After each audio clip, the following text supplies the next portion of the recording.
I don't know if you can tell. Letting go, right? So it's a chit chat, coffee, ranting, and yeah. So I think enough has been said about letting go, being able to let go of things, of detachment, etc. But I think not enough has been said in regard when letting go of something feels like betraying yourself, abandoning something. Because when you say let go of your, just think of what you want and then let it go, um, it almost has an element of you need to let go of this because there is desperation and there is like a very selfish thing to it. Yes, indeed, but also why nobody discusses this element, this component of betraying yourself, like betraying your dreams, stepping back almost. And I think I need this thing on my head. So, it's been 3 weeks that I've been actively looking for a new apartment in Paris. And if you're not from Paris, I'm just letting you know that a week period is kind of considered not enough. It's not long enough to be complaining that you still have not found anything. But I have clung to the idea of moving to another apartment so much and so tight that it just stressed the heck out of me.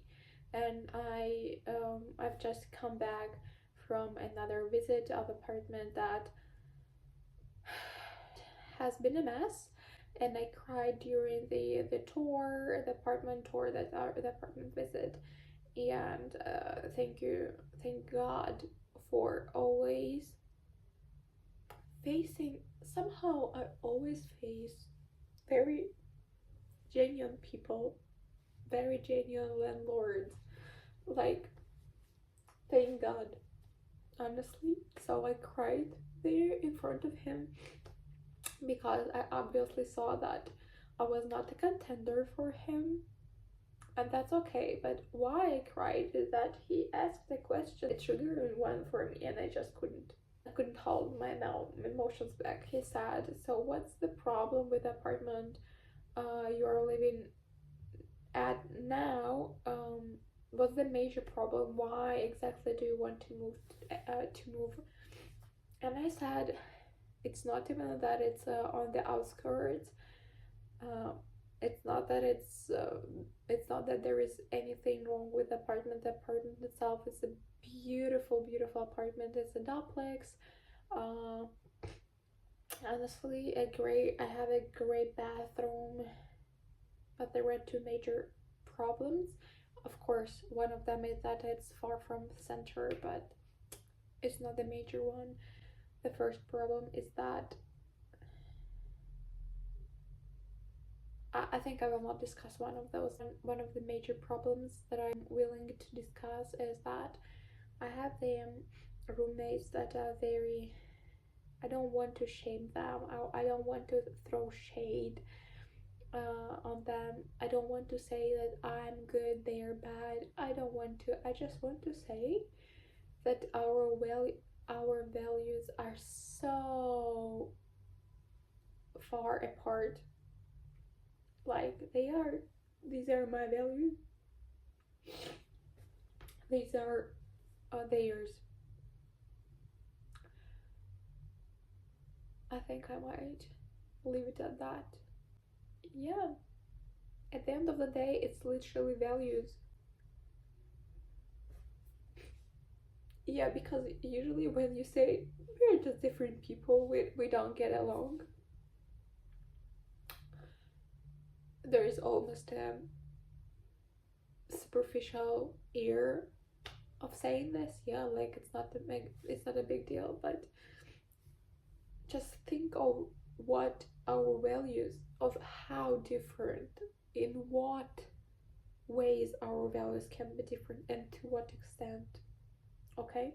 And I left the apartment with an obvious thought of I just cannot, I just can't um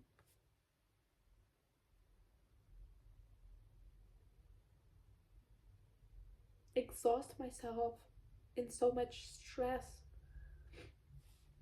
if searching for a new apartment gives me so much stress, while yes, I'm stressing because of these roommates too, but in my room I'm safe, I'm warm, I have what to eat, etc. My basic needs are kind of met